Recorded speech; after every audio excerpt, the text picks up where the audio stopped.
Ciencias biológicas, biología genética.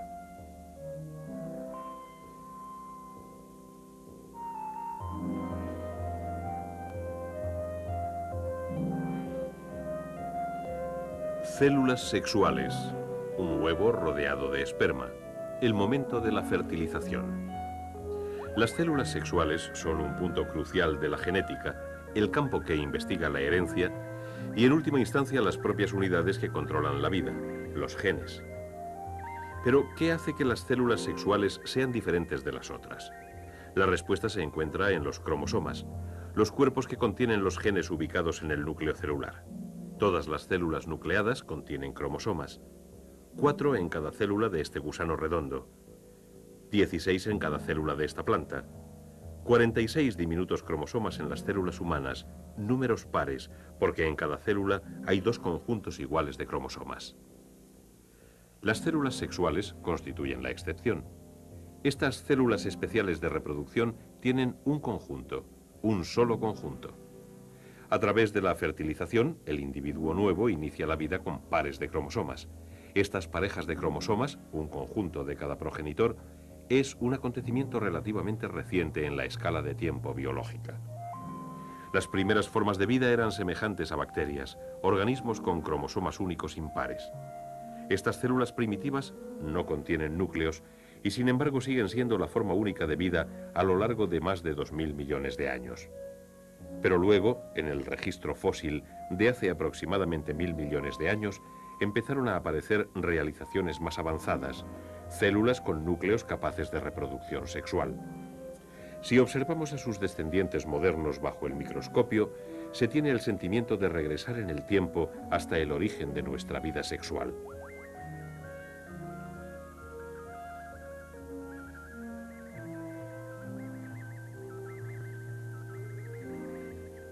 Estas células energéticas, los animalitos saltarines descritos por primera vez por Leeuwenhoek hace más de 300 años, se reproducen asexualmente. Se han propagado durante miles de generaciones, copiando sencillamente sus programas genéticos y dividiéndose. La descendencia son clones genéticos, copias idénticas. Luego, generalmente de forma inesperada, 2 células establecen contacto. Durante unos minutos se sienten juntas en unión sexual.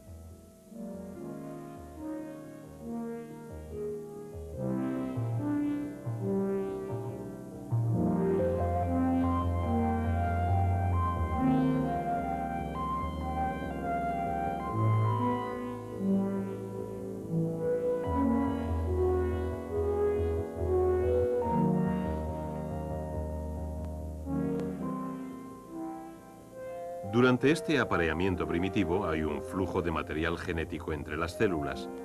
Cuando el intercambio se ha completado, se separan y siguen reproduciéndose asexualmente como antes, mediante división celular. Si estos organismos unicelulares no necesitan el apareamiento para la reproducción, ¿qué hace exactamente el sexo? Esta cuestión, la importancia del sexo en el desarrollo de la vida sobre la Tierra, ocupa el centro mismo de la biología teórica. Y algunas de las respuestas provienen de un organismo que recibe mucha atención por parte de los genéticos, la mosca común de la fruta. Cada cultivo contiene una población de moscas seleccionadas por un rasgo especial. Estas tienen alas largas, un modelo común en poblaciones naturales de moscas de fruta.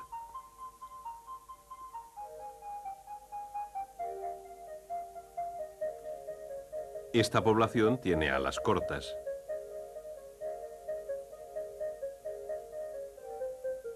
Y esta no tiene alas. Estos rasgos o mutaciones aparecen en poblaciones naturales, pero también se pueden reproducir sometiendo las moscas a la radiación y otros agentes causantes de mutaciones. Los genéticos han aislado cientos de variaciones y poblaciones puras cultivadas de moscas mutantes para utilizarlas en el estudio de modelos de herencia. Así, gracias a los cromosomas excepcionalmente grandes encontrados en las larvas de la mosca de la fruta, pueden correlacionar cadenas de estos cromosomas gigantes con genes específicos. Una de las técnicas para estudiar la herencia de la mosca de la fruta consiste en eterizar las moscas.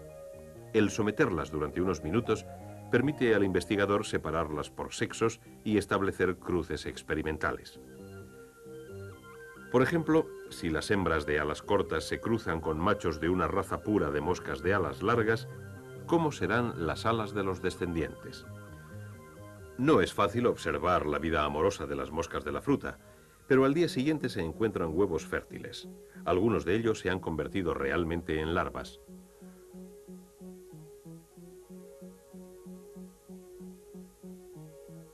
Una semana después, las larvas se han convertido en ninfas y las moscas adultas se desarrollan dentro de sus cápsulas ninfales.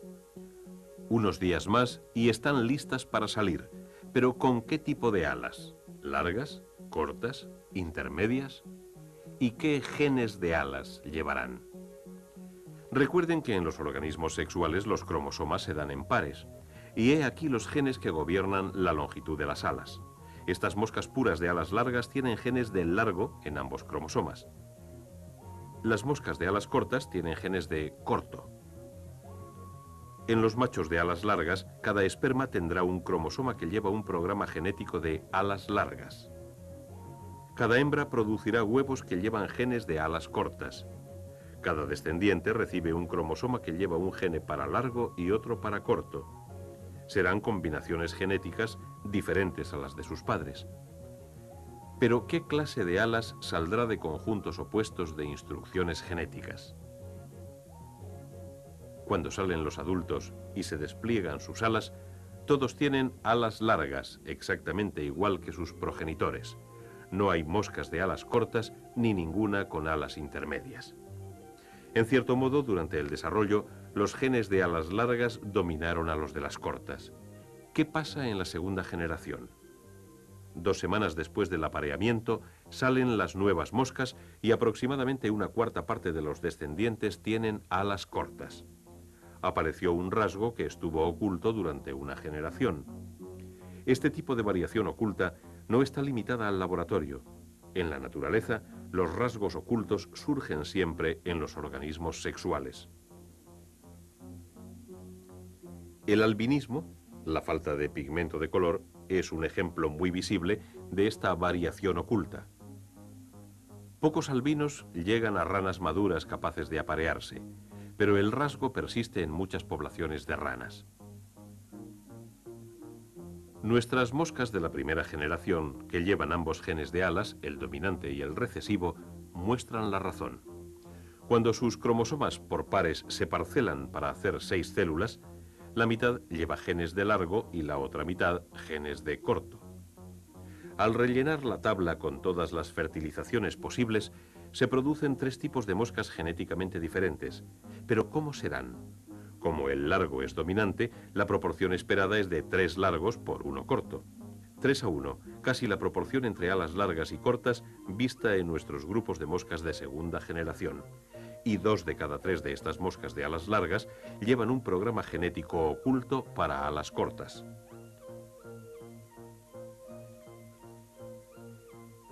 Las variaciones de alas no son más que un tipo de característica variable en las moscas de fruta.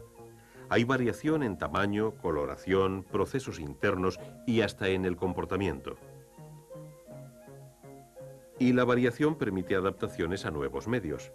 En la biología no hay concepto más básico que este, y funciona en todas las poblaciones, desde los protozoos hasta los humanos.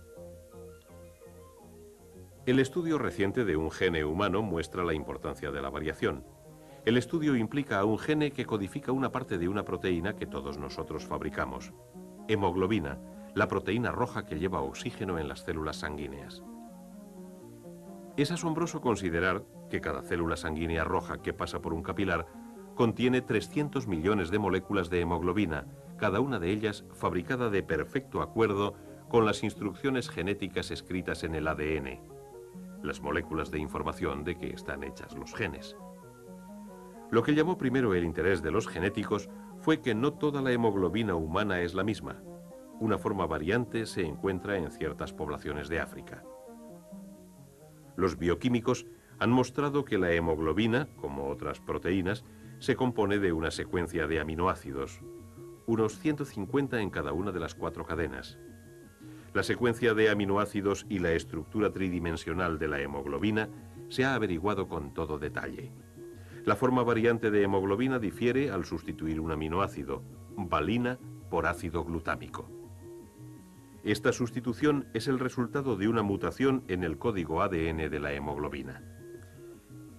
¿Pero puede afectar a la actuación de esta proteína vital un cambio tan pequeño, un aminoácido entre cientos? Heredar el gene variante de un padre y un gene normal de hemoglobina de otro produce células sanguíneas que funcionan normalmente, a menos que carezcan seriamente de oxígeno.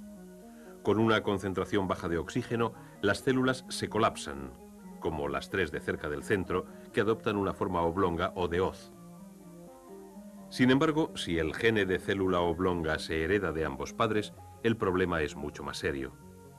Las células sanguíneas se curvan, obstruyendo los capilares y bajando más los niveles de oxígeno. Tan solo la atención médica inmediata puede salvar a una persona afectada por este tipo de células en hoz. Lo que parece extraño es que en algunas regiones de África hasta el 40% de la gente lleve el gene de la célula en hoz. ¿Por qué no se ha eliminado? O al menos se ha mantenido en una frecuencia baja por selección natural. Una clave para este rompecabezas la proporcionaron los mapas de la distribución de células en hoz. Es más corriente en una región de África denominada el cinturón de la malaria. Luego vino otro descubrimiento casi increíble. Los niños portadores de genes de célula de hoz tenían una probabilidad mayor de sobrevivir a la malaria que los que heredan genes normales de ambos padres. La malaria la causa un parásito microscópico que invade las células rojas de la sangre. La hemoglobina de célula en hoz protege contra estos parásitos de un modo muy interesante. Primero, la célula invadida por el parásito desarrolla pequeñas protuberancias en su superficie. Estas actúan como frenos, haciendo que la célula infectada pase más despacio por los capilares. Al perder más oxígeno que las células no infectadas, se curva y esto mata o impide a su vez el parásito. La historia de la hemoglobina une muchos elementos de la genética moderna.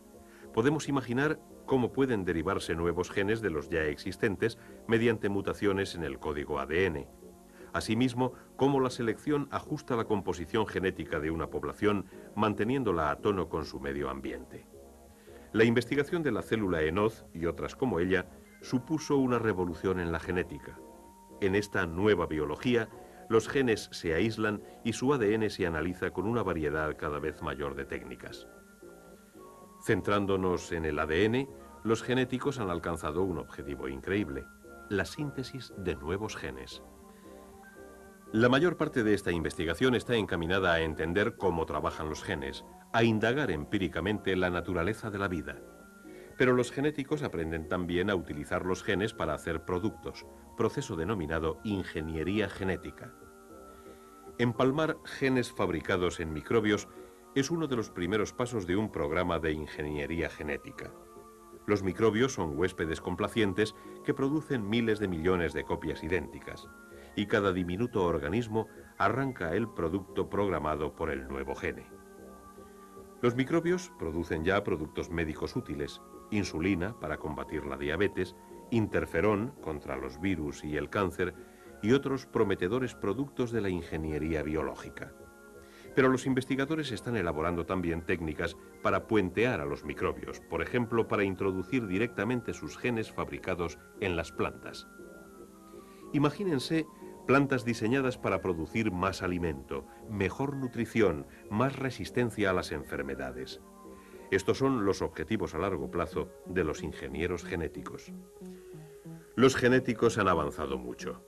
Sus esfuerzos por entender la herencia nos proporcionan una imagen exacta de cómo opera la vida. De este trabajo se ha derivado la ingeniería genética, pero aquí ni siquiera los ingenieros genéticos pueden predecir a dónde llevará su investigación. Lo cierto es que tenemos una comprensión nueva, rápidamente creciente, de los genes, esas longitudes infinitamente variables de ADN que controlan las actividades de las células y determinan así la naturaleza de la vida misma.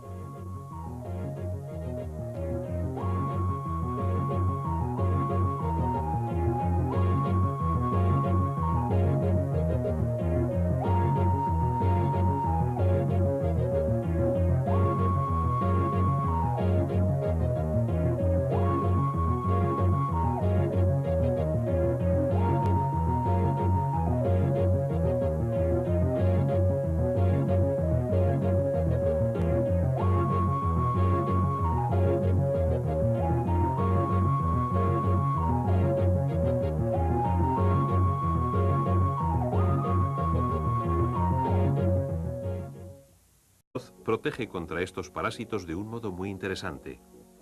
Primero, la célula invadida por el parásito desarrolla pequeñas protuberancias en su superficie. Estas actúan como frenos, haciendo que la célula infectada pase más despacio por los capilares. Al perder más oxígeno que las células no infectadas, se curva y esto mata o impide a su vez el parásito. La historia de la hemoglobina une muchos elementos de la genética moderna. Podemos imaginar cómo pueden derivarse nuevos genes de los ya existentes mediante mutaciones en el código ADN.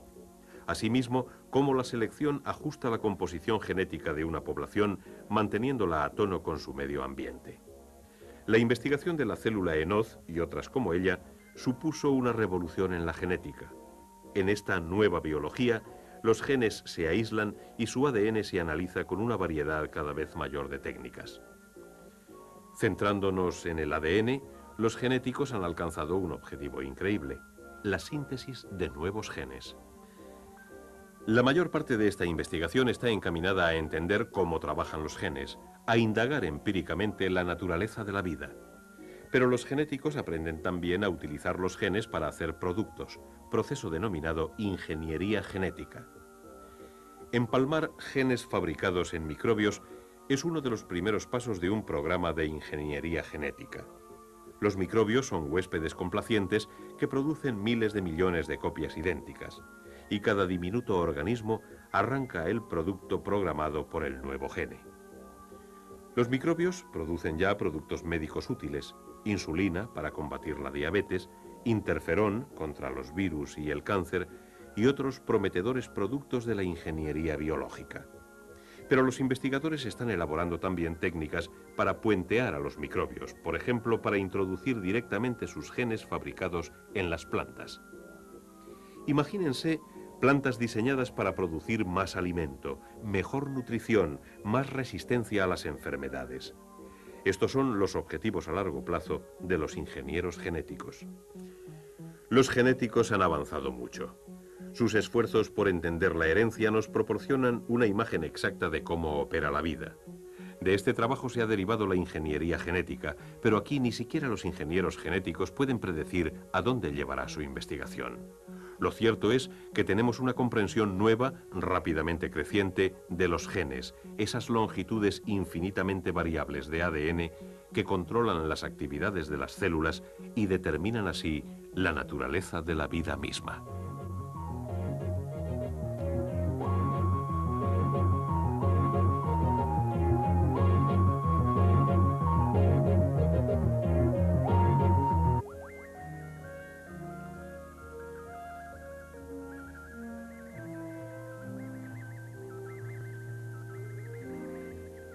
Estas células energéticas, los animalitos saltarines descritos por primera vez por Leeuwenhoek hace más de 300 años, se reproducen asexualmente.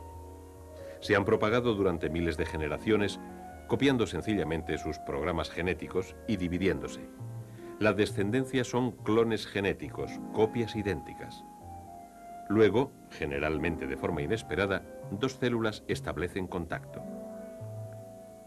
Durante unos minutos se sienten juntas en unión sexual.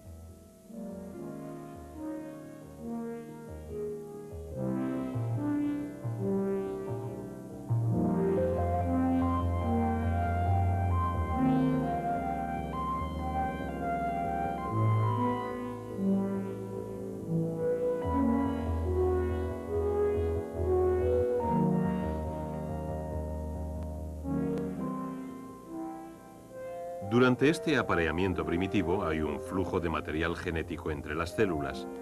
Cuando el intercambio se ha completado, se separan y siguen reproduciéndose asexualmente como antes, mediante división celular. Si estos organismos unicelulares no necesitan el apareamiento para la reproducción, ¿qué hace exactamente el sexo?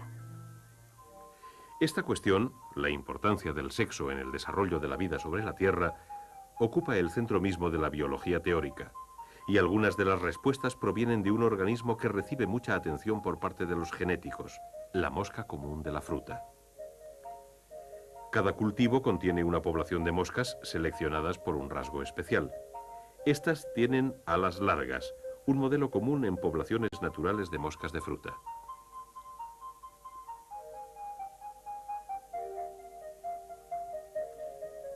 Esta población tiene alas cortas.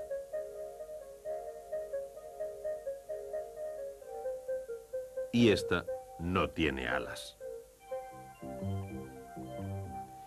Estos rasgos o mutaciones aparecen en poblaciones naturales, pero también se pueden reproducir sometiendo las moscas a la radiación y otros agentes causantes de mutaciones.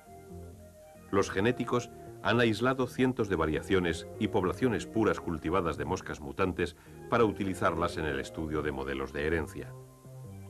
Así, gracias a los cromosomas excepcionalmente grandes encontrados en las larvas de la mosca de la fruta, pueden correlacionar cadenas de estos cromosomas gigantes con genes específicos.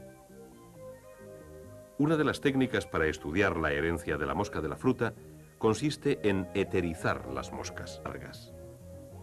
Cada hembra producirá huevos que llevan genes de alas cortas.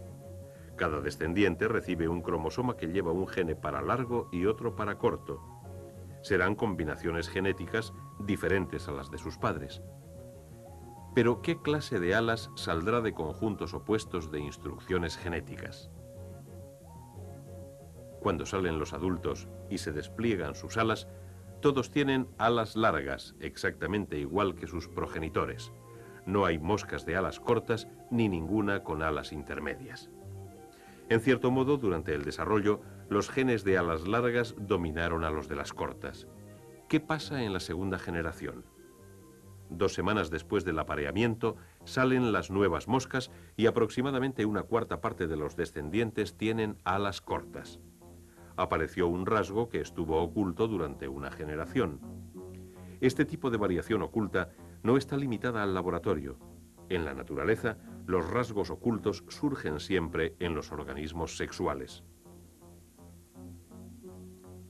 El albinismo, la falta de pigmento de color, es un ejemplo muy visible de esta variación oculta. Pocos albinos llegan a ranas maduras capaces de aparearse, pero el rasgo persiste en muchas poblaciones de ranas. Nuestras moscas de la primera generación, que llevan ambos genes de alas, el dominante y el recesivo, muestran la razón. Cuando sus cromosomas por pares se parcelan para hacer 6 células, la mitad lleva genes de largo y la otra mitad genes de corto. Al rellenar la tabla con todas las fertilizaciones posibles, se producen 3 tipos de moscas genéticamente diferentes. Pero ¿cómo serán? Como el largo es dominante, la proporción esperada es de 3 largos por 1 corto. 3:1, casi la proporción entre alas largas y cortas vista en nuestros grupos de moscas de segunda generación. Y 2 de cada 3 de estas moscas de alas largas llevan un programa genético oculto para alas cortas.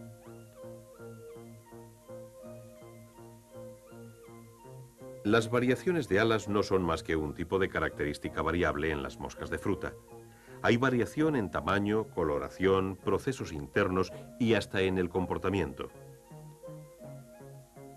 Y la variación permite adaptaciones a nuevos medios. En la biología no hay concepto más básico que este, y funciona en todas las poblaciones, desde los protozoos hasta los humanos.